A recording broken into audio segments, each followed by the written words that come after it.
Hello and welcome to Life in the Bitter Truth. This is the podcast where we seek to understand the deeper, sometimes painful aspects of life and what it all means to us. I'm Vittorio. And I'm Alex. And today we're going to be talking about some deep stuff. Oh, yeah? I know in the last couple of weeks we've been, talking about this is a current event, but we've been talking about fun stuff. We've been getting a little into the drama of the world, which I love talking to you about. I'm not sure it's been fun stuff. We've been getting some nasty comments and some. Oh, well. So we changed our format, so that's why. We got some hostile people out there in the world. The internet, Dad, is just so intense, and this episode's going to be a testament to that potentially as well. That's right. But these things are important, and it's important to express your opinion and who you are. That's my favorite part about you, is that you always tell people what's up. That's right, because I am what's up. You are what's up. I don't give a shit what somebody thinks of me. And I'm working on that, so definitely taking lots of lessons from you. But how are you? It's been good. You came into the house so quickly today. It's been a good week. So just busy at home, doing my stuff at home, keeping myself busy. That's all. How about you? What's been going on with you, real quick? You asked me what I did today, and you probably did laundry in my house. So. I did. I did do laundry in your house, and I also went for a walk because I was trying to be. It's a little cold to do a walk. Yeah, I didn't realize that was going to be the case. So yesterday I saw that it was raining outside, so I went to the gym. Gotcha. And then today I was like, I'll just go for a walk. The sun is a little bit out, and then it started the downpour. So I walked home back to your house in the rain, but it's okay because it's good to be outside. Sure. To be cold and wet is not ideal. Yeah. It's not convenient, but it makes you feel alive. So good deal. Yeah. Good deal. What are you drinking? Oh, I'm drinking lemon water in my Galinda cup. Good deal. For all the Wicked fans that are sad that Wicked didn't win enough Oscars, that's a whole other problem. But it sucked. You didn't even watch it. Know, right? My God. We still have to do a review of Wicked. I am going to do. We're going to watch Snow White in a few weeks. Oh, you want to watch that one? Okay. Yeah. Gal Gadot. Oh yeah. That's right. Gal Gadot. She's in that one. True. All right. So what are we talking about today? Today we are. Did you already say that? Did you already tell everybody what we were? No. You didn't? Okay. So what are we talking about? Today we're going to be talking about the hostage situation, the ceasefire situation. It's been a very difficult, year and a half at this point. I think we can kind of share from our perspective, kind of what we've been seeing online, some of the dialogue that we've been seeing. And I have a lot of reactions of the last hostage swap that happened. Or would you consider that a swap? Or no, it was just a release, right? No, it was a swap. So let's give some context, right? So obviously we're talking about October 7th, where the Arabs of the Palestinian area attacked Israel, or actually a music festival. And from what all the information is, about 1,200 people, 1,300 people were murdered, slaughtered, butchered, however you want to call it, by these dirtbags crossing into Israel. And they captured, some 250 individuals. Many of them were killed in captivity, and others were held, violated. A lot of the women were violated. Just atrocities that took place on that day were just shocking. So, this conflict that's been going on now for 70 plus years in our current state, and then of course the dynamics of these two Semitic people battling over territory that, quite frankly, the Arabs and the Jews, brothers, certainly, but they're fighting over things that, quite frankly, the territory called Israel and what the Palestinians like to call Palestine. You know, the Jews predate the people there by 1,000. You know, the Arabs there by 1,000 years. You know, historically, biblically. You know, there's been all kinds of you know, battles and whatnot, but you know, this battle is never going to be resolved until the Arabs stop,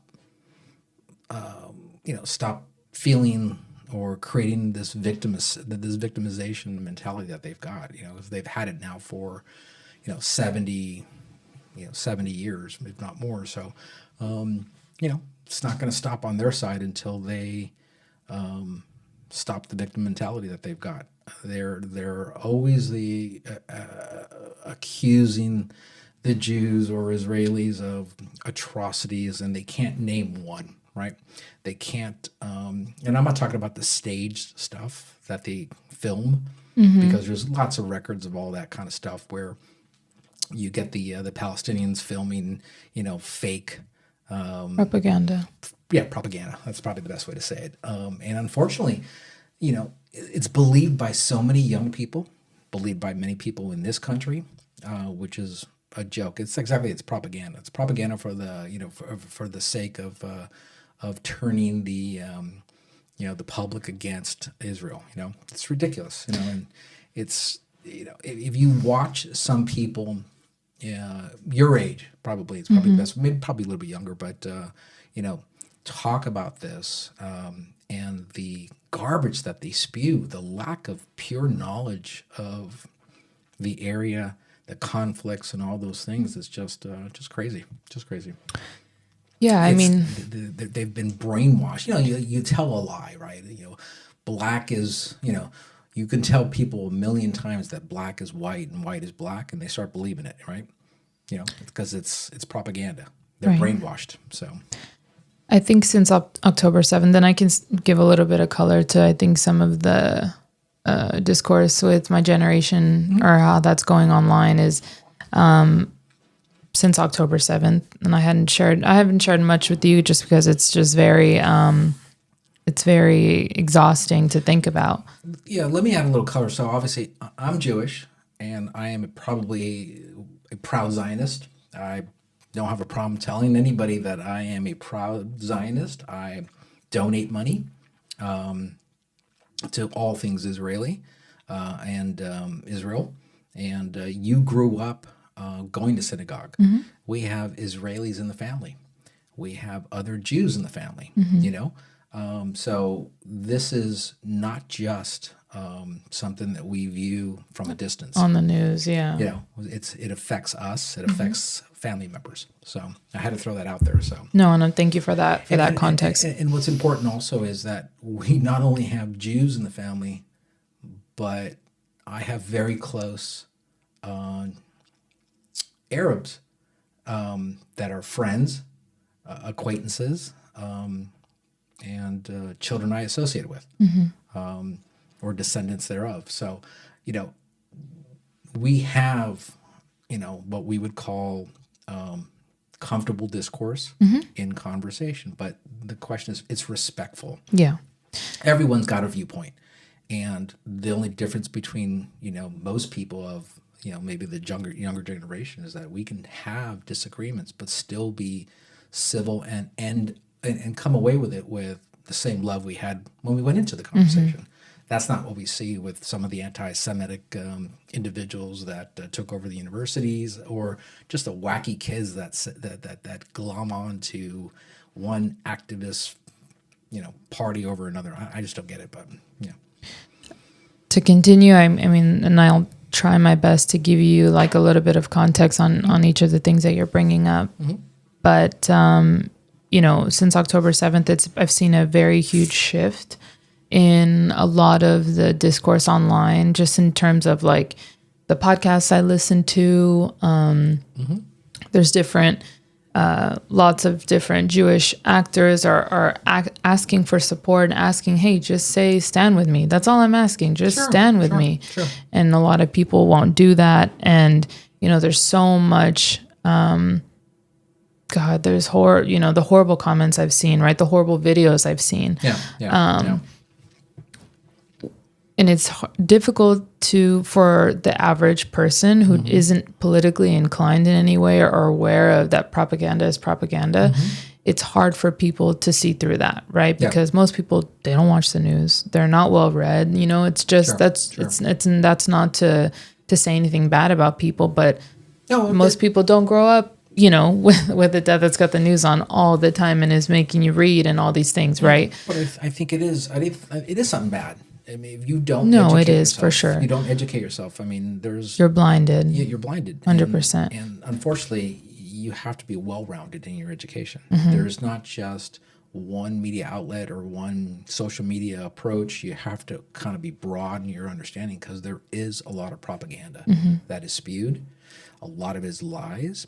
They try to distort history to fill a narrative, and unfortunately, it does resonate with a lot of crazy young people who just, and I say crazy, I know it's a tough word for a lot of young people to say, oh, well, it's my truth. Well, no, actually, it's not the truth. 2 + 2 is still going to be 4.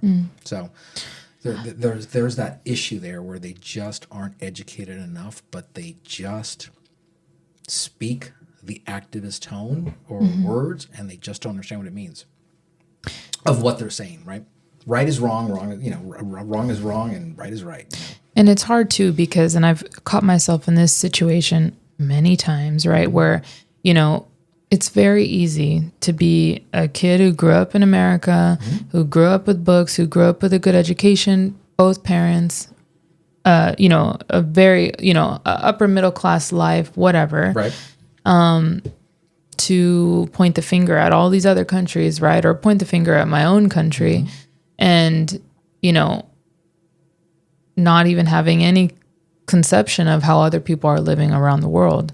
Okay. And so I can do that. I can say, you know, America is this, this, and this, and America isn't doing this right, and fuck Trump and whatever, right? I can say all of that, but I can say that because the country I live in allows me to say that. I can do whatever the hell I want or say whatever I want, and it doesn't really have a lot of repercussions. Whereas if I were to say that growing up in whatever exhibit A, B, C country, where women don't have the same rights, or, you know, there's violence in the street, or there's gang violence, and there's coups and all these things, like, what a lot of the young people don't realize in this country is simply that they are blessed we're to live very privileged in a country like the United States, where freedom of speech, freedom of expression is not only allowed, it's actually tolerated in a lot of ways. And there might be some thought or some discourse to some of the craziness that's on the left side of our political spectrum, that somehow or another they're not allowed to be expressive or whatever, one group or another group, but it's just not true. It's a fallacy. You do, and you can be, and whoever, you know, act however you want, which is fine. You know, that's the way this country is forming. The only difference is I don't have to accept it. You know, enjoy, live your, whatever they call it, your truth, and I will do the same. And my truth is I don't have to accept yours. That's it. I mean, that's the biggest thing that I learned working at the border for 5 years, is that, like, the passport privilege, the privilege of being an American, is so real out there, because there's people coming with nothing on their back, with eating just the food that I've given them, that I have for myself. And in a couple hours, I'm going to drive home and go to bed and sleep in a warm house, right? The privilege is insane. We are not the same. And to deal with that and to understand that is important, because, you know, when October 7th happened, it was so shocking, and it still is shocking to kind of wrap your head around exactly how everything happened. And I was living with my mom at the time, and she shared with me, like, hey, before you say anything, be very careful, because we have family in Israel. We have Jewish family, friends. Like, she just said, be very careful, because this, you can judge by the TV, but you don't live there. You haven't, you know, she was saying, like, your uncle, for example, like, experienced the first and second intifada, right? Like when you live through these things, when you live through the constant sirens and Yeah. it's totally different. When I first got wind of the news of what took place, I immediately jumped on and I got very angry and hostile, and I sent letters to Benjamin Netanyahu about what I expected him to do, and in the sense of fighting back, right, or less fighting back, but taking a position where we need to end this nightmare that is Hamas. We gave up. We walked away from the Gaza Strip in 2005, right? We walked away. Go live your truth. Go manage yourself. And ever since then, it's been nothing but a nightmare. They can't manage themselves. They spend all kinds of resources coming from the UN and other countries on digging trenches, or not trenches, but tunnels to build up, for whatever reason they want, as opposed to building a society that is for the people, for the benefit of the people. They would rather build tunnels and armaments for what their thought process is, the destruction of Israel. Here's a clue for everybody: Israel's not going anywhere. Israel's been there in that land since biblical times. Sorry, they're not going anywhere. The only difference is now the Jews have the ability to fight back, and they fight back aggressively now. And so what Gaza was, it certainly isn't Gaza today, and that's not the Israelis' fault. It's not the Israeli government's fault. It is the terrorist that came across the border, killed the 1,200 people, captured the 300 hostages, the 250 plus hostages, and tortured them. Mm-hmm. And what happened to Gaza is their fault, 100%. You don't attack another larger country with a military and expect not to get retribution. And that's the difficult part about war, is that it's disgusting, it's horrible, it's violent, and innocent people are the largest victim of it. When Netanyahu said that he was going to level the strip, right, we knew exactly what that meant. Absolutely. He's trying to get underneath into the tunnels that everyone knows are very apparent and there. Yeah. It's not a new thing. These tunnels have been being built for years and years. Yeah. It's devastating to see people harmed. I don't care who you are, right? Whether it's old people, whether it's women, whether it's young men who don't have, I don't know what the unemployment rate is there. It's probably very high. But they have no existence because the elected people they voted in, they voted Hamas in. So what? Quite frankly, they have to suffer for what they've done. That's just the reality of life. You want change for your own self, you can leave there, go to another country that has a better climate for yourself, or you change the government. And unfortunately, Hamas is their elected government. And most people, if they had, I'm assuming, if they had a better choice, right? But when Hamas is all people know, that's the most. But the hardest part that I've been dealing with recently. So your mom said, "Don't say anything." Or she said, "Be very careful." Yeah. Why were you going to say something contrary to what? Because I would have a hard time understanding why you would do that, considering the way you grew up. No, I think she just didn't want me to post anything on social media, which I don't. I don't post anything political. Right. Maybe I had in the past, but not anymore. I've said on the show recently that I've tried my best to depoliticize myself for my job. But I think she just wanted me to be sensitive, because she said, if you say anything at all, this is just a very sensitive time. Sure. You can say something or reach out to whoever, but give it time, because it's, it's Yeah. people. She literally said, like, we don't know, because at the time, I'm pretty sure one of my cousins was there, Right.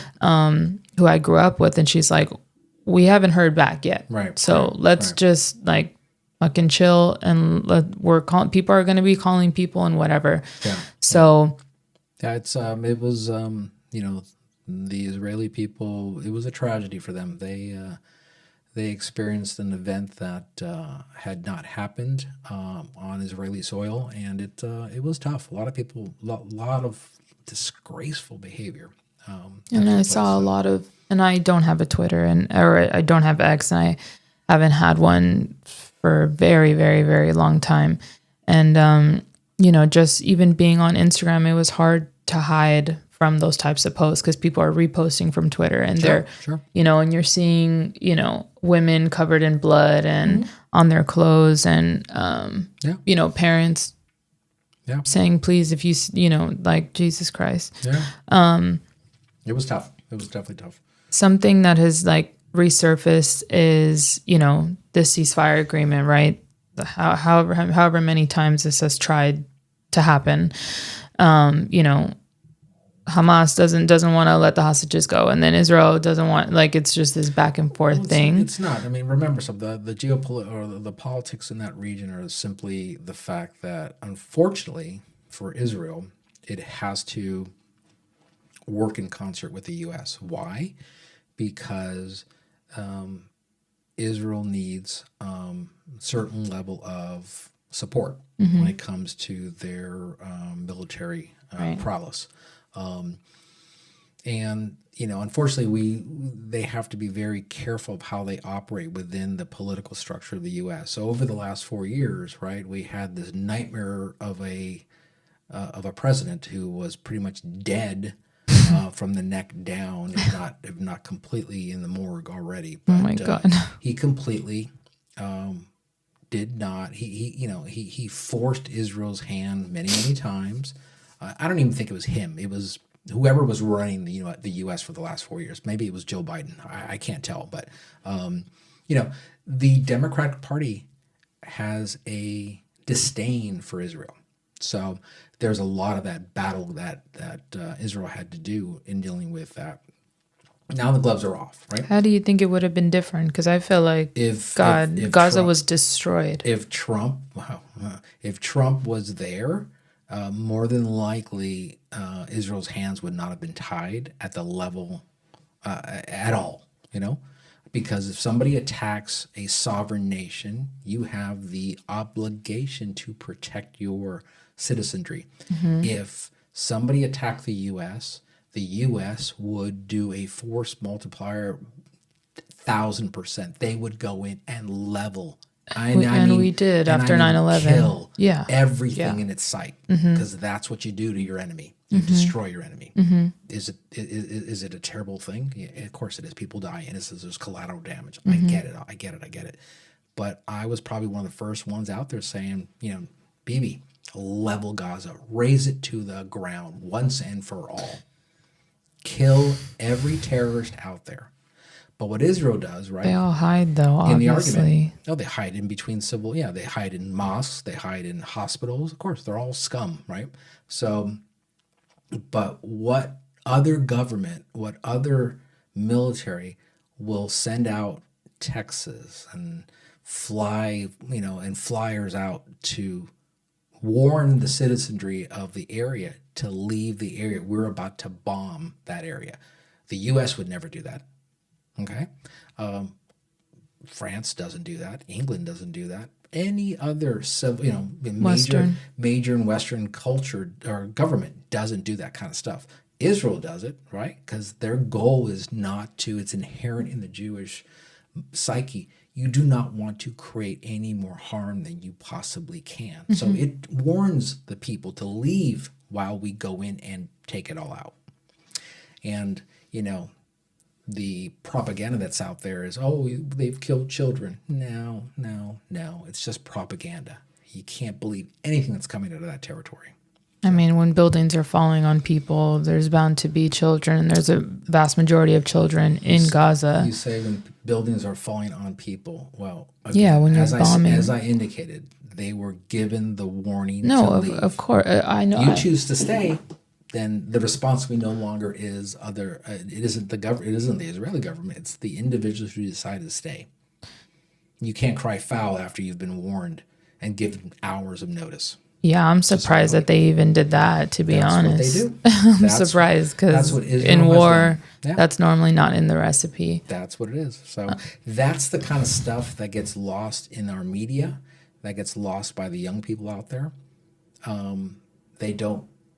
I don't know what it is with the young people in this country where they glom on to what has it been over the last couple of years? It's been the BLM movement. It's been the Antifa movement. Now it's the anti-Semitic movement. I don't get it. I don't know what it is. It permeated through our society all the way through to the university levels, to our streets where these losers are ripping down posters of the hostages. And it's like, thank God there were organizations out there all throughout social media. What do they call doxing? Yeah, getting people doxed, Doxing which people.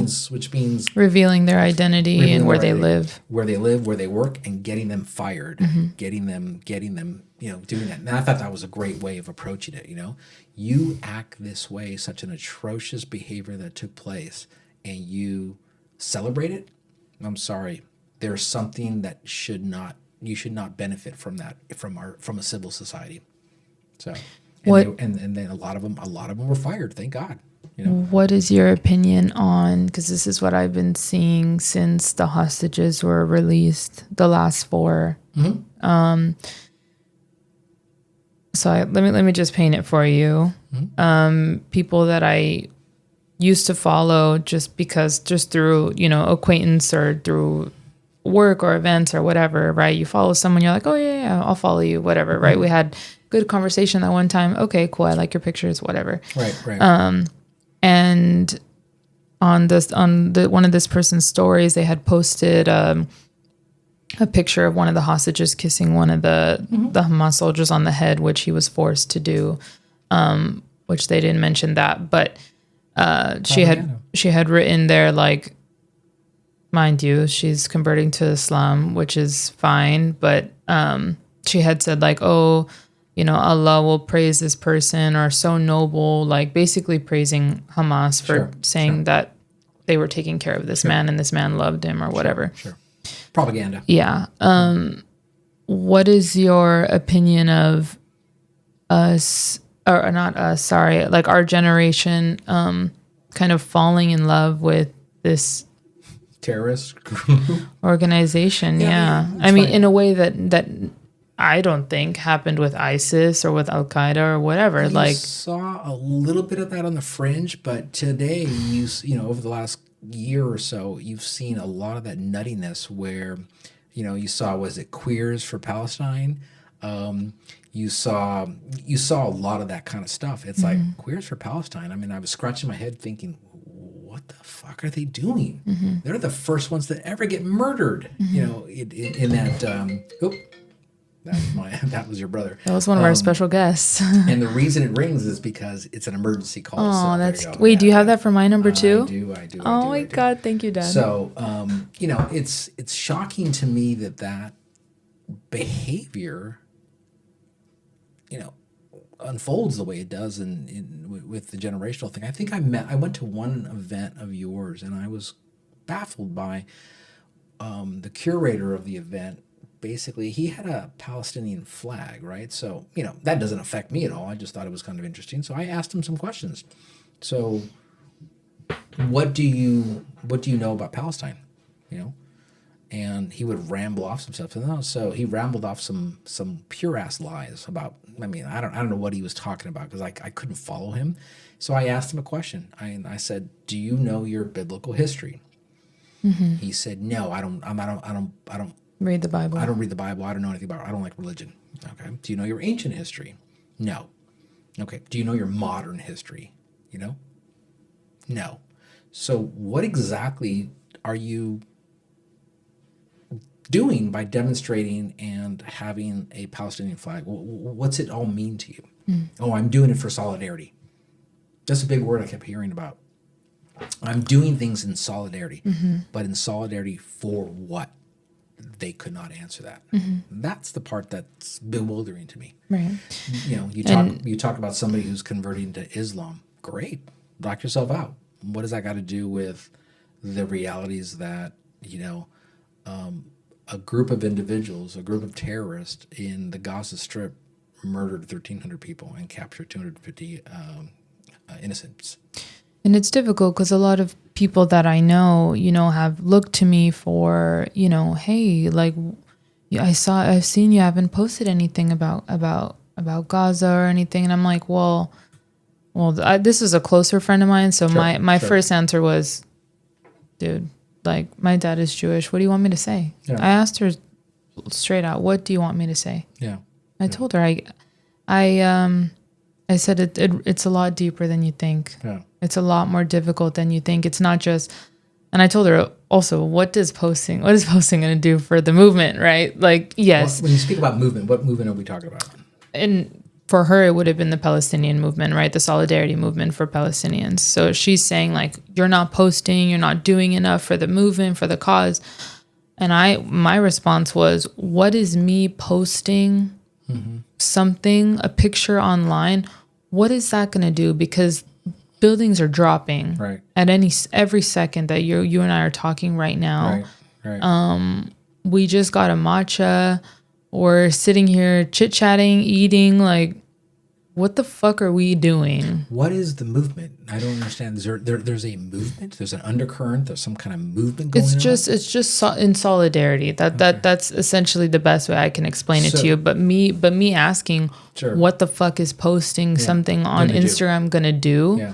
What is, you know, I had written, and everyone started writing, you know, I'm a writer, I'm a poet, right? This is what I do. Right. Lots of people started writing poems about Palestine and poems for Palestine. And, you know, again, everyone's doing it around you. And I'm like, what do I think about it? Right. So the one poem that I wrote within that time basically was, what the fuck is poetry going to do for Palestine?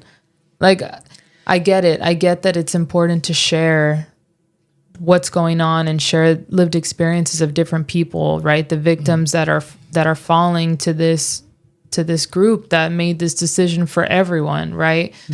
But again, what are my words gonna do? I do not have a God complex. I don't think that I am so fucking important that I can be the catalyst for the end of this. Well, no, I don't think that way. I think I'm just one person. I'm not important. Like, the world is so much bigger than us. Well, I mean, I think I understand, you know, what it is, but it's a question of what are you actually, you know, supporting, right? Are you supporting a bunch of terrorist murderers, or are you supporting some movement to improve the lives of the Palestinians? So in the beginning, it was that. In the beginning, it was supporting the movement, right? Showing solidarity for the innocent people that were dying, specifically the children. That's a part of the movement. It's propaganda. And then the other part of the movement is, I've been seeing, and the same friend that flagged me not posting just posted a Hamas pictures. Yeah. Someone that, mind you, and this is not to be rude or disrespectful, didn't even know where the fuck Palestine was on the map. And that's my biggest thing. Part of it is, you know, they view, you know, so there's 3 areas, right? There is Israel, there is the Gaza Strip, and then there's the West Bank, right?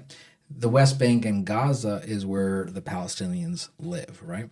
So they can't even govern each other. That's why it's separated, because the Palestinian Authority was overseeing the Gaza Strip. They were rent out because they're wholly corrupt. They voted in Hamas, and there you go. There hasn't been elections in the West Bank for the Palestinian Authority in probably 20, 30 years. I can't remember what it is anymore. And what is the cause for them? They are perpetual victims, which they live in that world of victimization. There is no sympathy, and it is falling because they have Arab brothers throughout the region, right? You have Arabs, the Jordanians don't even want them. The Egyptians don't want the Palestinians. You know why? Because they are a troublesome people. That is fact. That is not something that I'm saying. So I think I would push back a little bit on that, just because I don't believe that. I think it's difficult when you are put into certain situations, name right? the situation. Just the land. Let's just say the land, right? What about the land? The fact that there was the war in the 60s, right? The 67 war? Yes. Yeah. What about so that adds conflict in the region. So I don't think the people themselves are full of conflict. I think it's the environment that you grow up in, right? That breeds part of violence. Part of the problem Specifically in Hamas. Part of the problem you have with young people is they just don't know the history. And I don't know what the 67 war has anything to do with anything. There was a British mandate. There was partition. The Jews accepted the partition. The Arabs didn't. There were 5 Arab countries that went to war with Israel. Mm-hmm. Israel won. Mm-hmm. That's the reality on the ground in 1948. Mm-hmm. Period. The Jews would have accepted the partition plan where 2 people, 2 different states. The state, yeah. The Arabs didn't. There were many Jews that got ran out of their areas all over the world. It's been going on for 2 millennia, if not 3. So to say that the difference between the Jews and the Arabs of that area is the Jews don't find themselves as victims. They built a country. They tilled the land. They put in technology. And they built a society to help their people. Hence why Israel today is a hyperspot of technology and, innovation, where the Arabs of that area, they call it the Palestinians or whatever you want to call themselves, of the area, is just that. They have chosen to be victims. And I know I'm going to get a lot of shit for this because that's what happens. That's your what opinion. happens. It's not an opinion. It is facts. I don't come at it with an opinion. You want to give an opinion? That's a different perspective. The facts are simple. There was partition. The Jews accepted it. No, I understand that. The Arabs didn't. 5 Arab countries went to war with Israel. Israel won. Guess what? That's what happened. They can't live that down and haven't been able to. 1967, another war. This time, Israel, came out even further ahead. 72, the war where Egypt preempted. That was a tough battle, but you know what? Israel once again won. Mm-hmm. These are situations, and that's why a lot of people say, now that's an opinion, that they are the chosen people, and that's why they won. God is protecting them. That's an opinion. Mm-hmm. Is it fact? I can't base it on fact, but I can tell you the historical context of what happened in the region is just simply that. They have chosen, the Arabs that is, have chosen to be victims as opposed to loving their children more than hating the Jews. Mm. And that's the problem. They just don't love their children enough. They'd rather hate the Jews more. And that's the problem. That, again, is another opinion. But the facts are simply that. The partition happened. Jews accepted it. The Arabs didn't. 5 Arab countries fought. They lost. They lost in the War of Independence. They lost in 67. They lost in 73. Mm-hmm. So that's just the realities. The Israelis left in 2005, the Gaza Strip, dismantled every single area that they had built up, walked away. Here you go. And again, what has happened? So to say that there are opinions or I take issue, no, there are facts and then there are lies. And that's the problem with the young people that are activists who don't know even where what they call Palestinian or Palestine is. They just don't know. And so what are you actually supporting? Well, and it's hard too because, I understand that a lot of friends of mine, people that I've been acquaintances with for years and years, they need that community, right? They don't have good home lives. That community really helps them and makes them feel whole. And I can't dog them for trying to find community, because I've found many over my adult life. But it's the fact that when you post something of a terrorist organization, literally at essentially the funeral of 4 people, a mother, her children, like, you're posting praising these men that just like, you don't even know the depth of and like how disgusting that violence is. That is unhuman. I can't even fathom it, because it's not of this world. It's the devil. And so when I see someone that I love and used to really care about posting shit like this, it's like, it's ignorance. But I feel like that's a cop out. I feel like it's more than ignorance. It's like, what happened? Me, look, I don't misunderstand me, that I am not the person that should be giving advice or how we should go about this conflict, or God, I wouldn't even give my opinion on 1 or 2 state solution, or what the hell should happen, right? I wouldn't even give that opinion publicly, because again, it's a sensitive thing, and I understand that my family is directly impacted by everything that's going on. But what I won't do, as not even just as a Christian or as a woman, but as a human being, I won't praise someone for killing somebody else. Right. I mean, look, and it's sad that it has to get so basic to that. But for a lot of people, I saw a lot of people posting videos and pictures of that day, and cheering. Yeah, there's a level of depravity in these people, and I say these people, these activists that truly don't understand what they're doing, or there's so much. There's something lost in their souls or their brains that they just can't grasp the fact that you don't harm people with blatant disregard for humanity. It's just there's something wrong with these people. So you talk about the conflict. There's no conflict. There's 2-state solution. There's only ever been one state. That's Israel, because the other party didn't want it. They want everything. It's not going to happen. So get past it. This is never going to happen. There's been this concept in the press, especially in the liberal press, about Israel's right to exist. What do you talk about?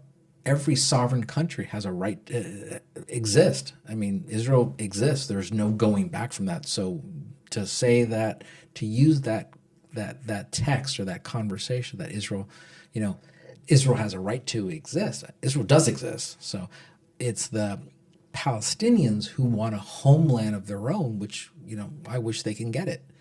But they won't get it until they stop the victimization and they build a national country where they care about their people more than they hate the Jews. And that's never going to happen under the current leadership of both the West Bank and or Gaza. Just not going to happen. So maybe just to pivot, you can talk a little bit about, when it becomes, how it happens when, first people are hating Israel, or first they're hating the Israeli government, then they're hating Israel, then they're hating the people of Israel, and then it starts turning into hating Jews. What is the pipeline? Because I have been seeing some crazy shit online, and I watch the H3 podcast, have been watching it for 5+ years. Both of them are Jewish. Ethan is married to an Israeli woman. Mm-hmm. Yeah. He has dual citizenship. All their children do. Yeah. And she served in the IDF, and she will literally say, like, I hate Netanyahu. Like, a lot of Israelis do. We don't like him. But it's the fact that because I was born there, having no choice, I have to be in the IDF. I was a secretary. I did my 2 years, and I got the hell out came to America. But I understand Israelis, whether they'll like one politician versus another. Netanyahu is a politician. That's it.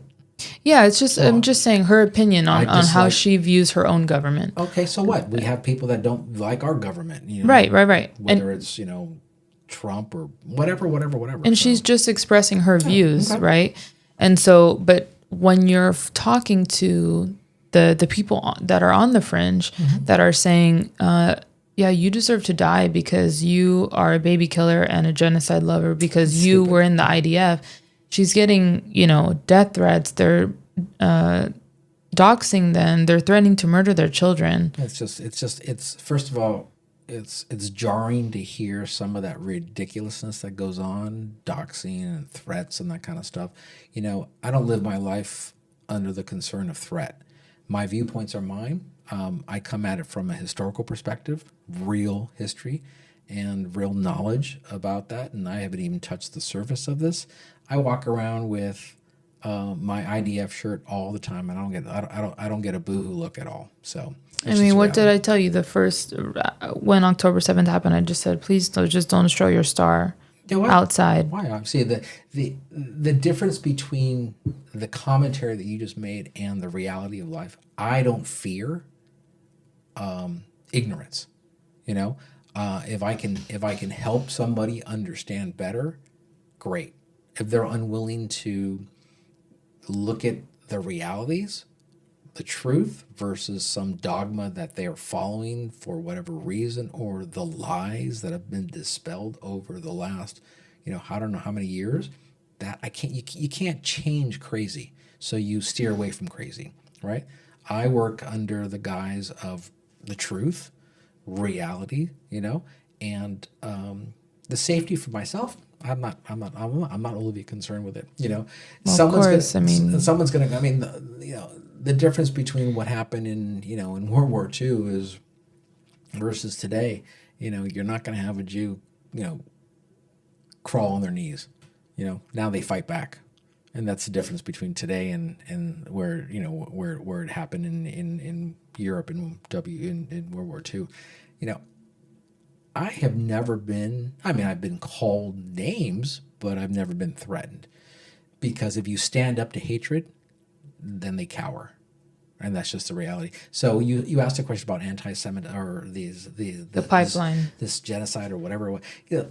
Jews have been persecuted for, beyond 3,000 millennium. It's been going on forever. You had the, you had the Romans, you had I can even go further back into biblical times, but the most, there's a reason why, the area was named Syria-Palestina. It was the Romans' attempt to erase any indication or any presence of Jewish life in Israel. Mm-hmm. It was the Romans that did that, and that name stuck. But it was Syria-Palestina, so you go back, and it's what, thousands of years now. So, it's just that. It's just one attempt after another to remove Jewish presence from societies in one country or another. So anti-Semitic behavior in this country has been on the rise by, large double digits, triple digits. And it is shocking. But I will tell you the reaction that I would take if somebody were to come at me would be very aggressive. Mm-hmm. I fear not, and I think the position is it's not somebody like me. It's more somebody like some elderly person, right? Mm-hmm. That might be taunted, or a child might be taunted, or that kind of stuff like that. I think our society has lost civility, and I think I can tell you the genesis of that, but I think, to say that, how did it, from hundreds and thousands of years of behavior, it's been going on forever, anti-Semitism. So, even Holocaust survivors have been beaten in the street. Wasn't Elie Wiesel, hit as well? I know there are not many Holocaust survivors left, but it's the fact that, you have to, when you see that kind of behavior, you have to stand up. Not just for a Jew, but for anybody being harmed, whether it's an elderly person, a child, a woman, or another male. If he's being attacked and you do nothing but stand there and video record, then you have the problem. You're the problem, because it's you have a societal responsibility to go and help somebody who's being harmed. That's the reality, and we've lost some of that. We've lost some of that in our society. So if I were to see it, I would take action. Some things that where that would be a bit scary for somebody to do, but because you put yourself in harm's way, you can't just stand idly by and watch somebody get harmed. And that's the problem I think that's happened with social media. Everybody's got their cameras out. Well, put the camera down and go help. And that's part of this problem we have. This virus that is social media, and smartphones, and everybody wanting their 15 minutes of fame, or just wanting to belong. Everyone wants to just. Maybe that is the case, man. There's just a lot of lonely young people that just don't have any true connection to family, friendships, or otherwise, and they glue on to these weird little, And I have no issue, prescribing to a movement that you feel connected to, and being boots on the ground and volunteering and helping. Like, I've done that so much of my life. Sure. Been involved in homelessness outreach and day worker outreach and immigration, migrant outreach. I've done it all. But the outreach you're doing is you're separating the politics from helping an individual. If somebody decides to go through the desert and cross the border illegally, you've separated that, and you're just making sure that person doesn't die in the desert. So there is a separation from the illegal behavior, and you are only looking at it from the human side of it, the humanity side of it, where you just want to make sure there's food and water. Exactly. That's different than actively going out and trying to harm another individual. We had it in New York a lot, where Asians were being attacked. It's just there's something wrong in society, and I think that's what's happening, throughout. I don't know, the young people wanting to belong to something. Oh shit! Find a book club. Pick up a book and read. I don't know. I don't know. These are just difficult for me to understand why these young people, and I've seen it, right? They're in solidarity. They're wearing headscarves, and they're chanting from the river to the sea, and they don't even know what the fuck that means. But that basically means the annihilation of the Jews. I mean, it's stupid. It is a false idea that that Israel is going to go away somehow or another, that the world's going to wake up and say, no, these people should live here. No, it's never going to happen. No, it won't. So the things, and I've said this before in this conversation, is the way the Palestinians get their own state is to build one so that the people that live in those territories can thrive. But that's the thing, the solution is, there is no other solution but a two-state, right? People who claim, no, I believe in a one state, that it's possible for everyone to coexist together. After years and years and years of violence every single day, suicide bombs, everything you could think of, stabbings, you think people are going to trust each other? They don't trust. There's no trust. There's no community. No Jewish Israeli is going to, or even Jewish Arab. There's Arabs in Israel as well. So and they are thriving under the government of Israel because they have the same legal opportunities that any Israeli does or any Sabra does. That there's no again. Let's go back to the concept that you threw out there: two-state solution. There's whatever that means. I don't know. The bottom line is the Arabs that call themselves Palestinians want a nation of their own. They got to build one. That's it. It doesn't matter what Israel does. The bottom line is if they build one, they thrive. They build one for their people, and they are democratic, and they have freedoms for their people and all that good stuff, and they have infrastructure, and they're more interested in building a economic society where people thrive, their children grow, as opposed to wanting to harm Israel. It could take hundreds of years. That's not, no, it cannot. You know why? Israel did it.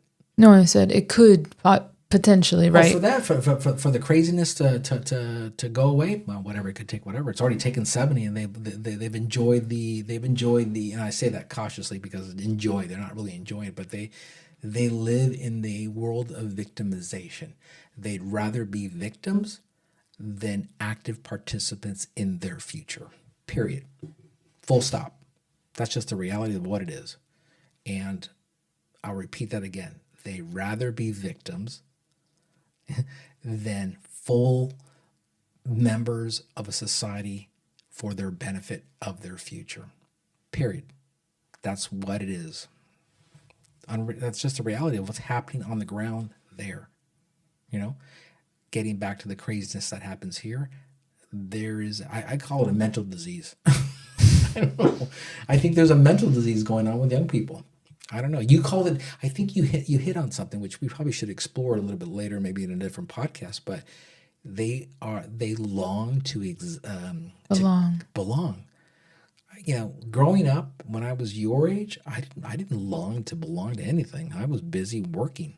I was busy, trying to squabble away money and get my first car and go to college and think of my future. I wasn't worried about what activism I was going to be part of and what was what societal dynamics I was going to jump into. I just wasn't I wasn't there. I mean, I was more focused on building my own future.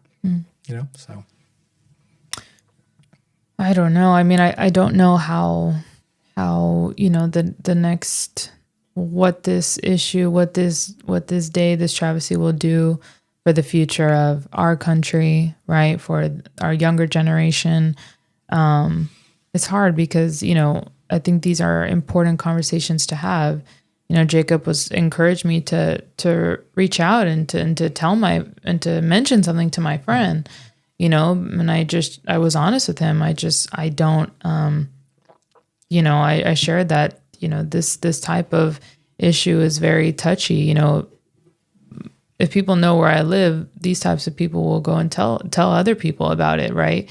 And that's just how it is, right? I have to be very realistic. It's not, oh, friend, you should probably take that down. No, it's, oh, you're already there. You're already 10,000 steps away from me and this consciousness that I thought we shared.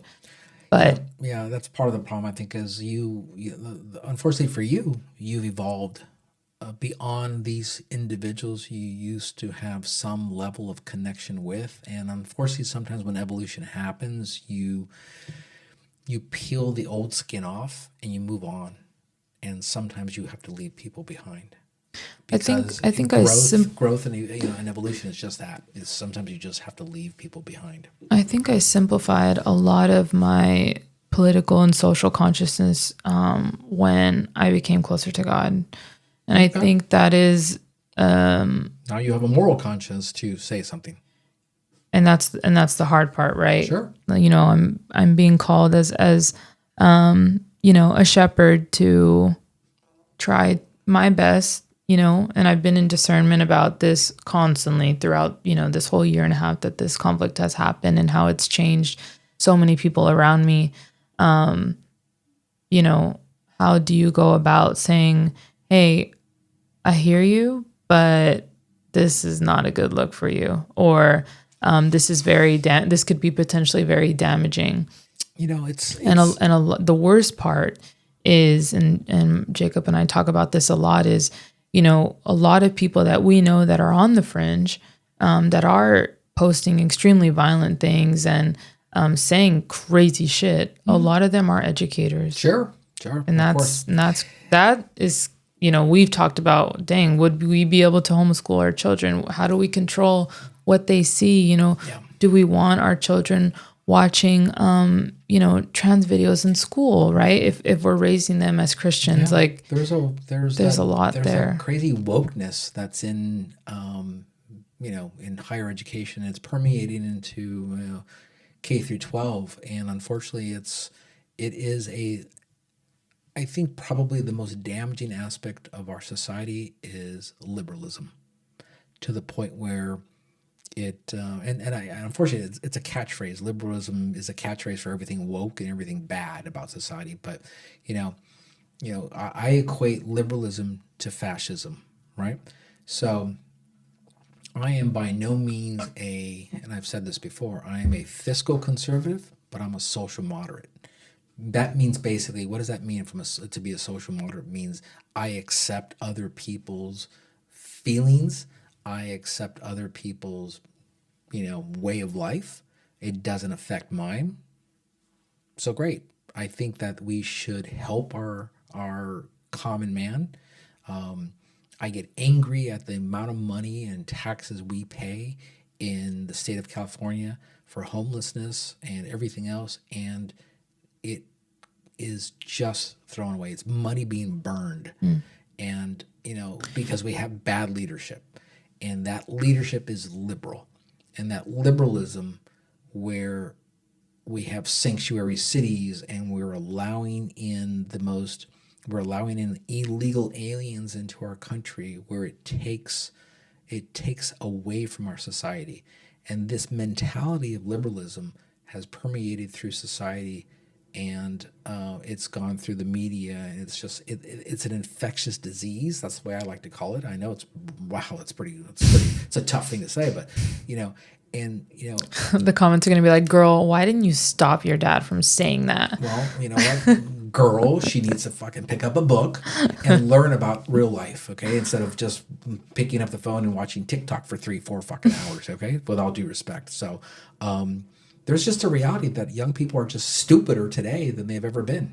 And they're highly educated, right? Because they've all got college degrees in fine arts, right? Are you trying to at me right now? But there's a reality that they just don't live in the real world. And I think liberalism has consumed them because of higher education. And I think that's damaging, because I have a daughter that's your sister is going to be entering higher ed. She's going to be going to college in September or August, whatever it is. And it is scary. Luckily, she's got a fairly good disdain for media. Most things, yeah. So hopefully she has a good buffer. She'll be sheltered by that concept but you know what? They want to indoctrinate you in college.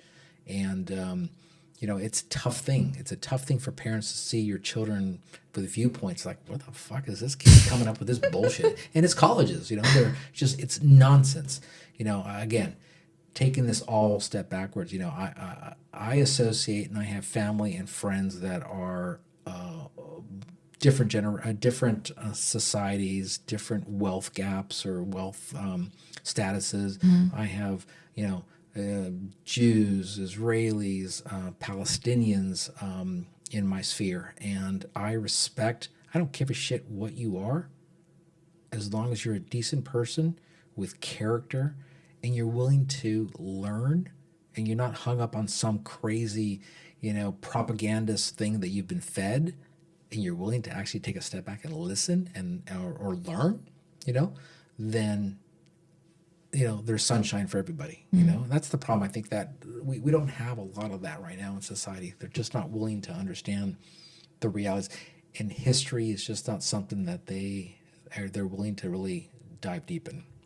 I think that's kind of the best way I can sum up my position and how I've been kind of navigating this conflict. And a lot of things is just shutting the fuck up and just listening. Sure. And I don't always have to give my opinion. I don't always, and this is something I've learned from Jacob. Jacob is very observant. My partner is, he's quiet. He likes to observe. He likes to listen before he opens his mouth and speaks. Sure. And he gives people that time and that respect. And for me, in the past, I've always been the hothead. I've always been quick to jump in. I'm not even listening to you because I already have 3 more points that I'm going to add right after you stop, right? Yeah. And that's something that I'm working on. Sure. In every aspect, at work, in my relationship, in my family, whatever. And so with this conflict, remembering my mom's advice, remembering, the conversations I've had with family members that live there, remembering you and realizing that the best thing that I can do in this time is listen, and that's okay. I don't have to, be a keyboard warrior on Twitch or on Reddit fighting with people. Like that's not the activism I'm going to give. My activism is just being a decent person. Yeah, you can have a debate with somebody on Instagram or YouTube or whatever, and when you see them having a lack of true knowledge, it's sometimes easier just to walk away from that because you're not changing minds with people who just don't have a solid understanding of the realities that are there. So I tend not to get into it too much with people that don't have, intellect. You're never going to change anyone's mind. I'm not looking to, right? But you can possibly add a little bit of perspective, but changing it, that's out of the question. For me, if somebody wants to have a thoughtful conversation, and I've had many, and I'm open to it. I'm open to listen first, explain my position. But for me, I always come from a position of reality, and I say that because I'm looking at it from a historical perspective, especially about especially about the Middle East, right? This particular issue. I don't make up shit. I don't listen to propaganda. I don't care for one political party or another political party in Israel or in this country. If I like a policy, then I go to it. I like a policy because I like a policy. I don't care what party you're from, right? But in Israel, as an example, or the history of Israel, or the history of of the land, going back to biblical times, you better be careful because I know a lot. And I've studied a lot. I'm one of the very few people out there that have probably read the Torah, probably front to back, 5 times. And I also am a reader, of historical books and understanding the context of how things came to be. So I'm happy to debate anybody in a subject line. I'm not looking to change anybody though, So in this argument here, and like that one person I had spoken to, you can't have a conversation with somebody who's unwilling or doesn't have the knowledge base to have a conversation. So that's kind of my position is I walk away from it because okay, whatever. God bless you. Whatever. What can you do, right? So that's just the realities of it. So it's a tough conversation to, again, deal with people who are just stuck in a certain mindset. So I champion your approach to focus on, what you're focusing on and steering away from the craziness that's out there. So. It's just really just about maintaining my peace and the sacredness of my home and my family, my relationships. Like that's important to me. I'm not going to be here for very long. And you going somewhere? You're not very God willing to heaven. Okay. But not very long. You're kind of young for that. I'm saying in perspective, Sure. I'm not here to fight with anybody. I don't have any more angry bones in my body. Right. And so that's just not the approach that I'll take in any situation. Sure. You voted for this person, you believe in this. Again, God bless you. I'll pray for you. Sure. And I am going to pray for all of my friends or acquaintances. Sure. Not really friends anymore, but acquaintances that that the ones I haven't unfollowed yet, right? Because I just don't want to see that shit on my feed anymore, straight up. But that's all I really can do. Yeah, it's kind of funny you said feed, right? So I'm not a big fan of the Kardashians, so I always whenever some shit comes up by one of those sisters, algorithm. I zap them. Whatever you do, I cancel them. Yeah, how do you do it? You can whatever I do, block it. I don't want to see that shit on my feed either. You know what? More power to them, but I don't want to see it.